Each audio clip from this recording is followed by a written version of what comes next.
آزادی کا جشن منانے والوں، ہمیں بھی یاد کر لینا، اس چمن کی آبیاری میں ہمارا بھی لہو شامل ہے۔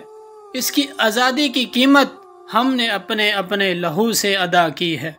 سامعین، یقیناً آپ نے کچھ لوگوں کو کہتے ہوئے سنا ہوگا، اسکول کی کتابوں میں پڑھا ہوگا کہ ہم اس ملک کے مخالف تھے، لیکن سوال ہمارا بھی ہے کہ شاملی کا میدان کس نے سجایا تھا؟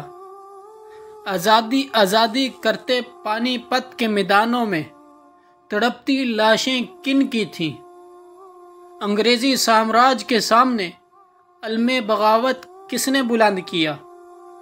تحریک آزادی کس نے چلائی؟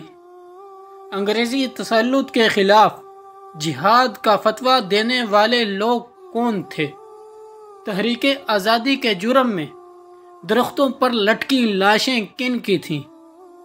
کھولتے ہوئے کڑا میں زندہ ڈالے جانے والے لوگ کون تھے؟ بالا کوٹ کی پہاڑیاں کن کے خون سے رنگین تھیں؟ مالٹا کے عقوبت خانوں میں قید و بند کی صعوبتیں کس نے برداشت کیں؟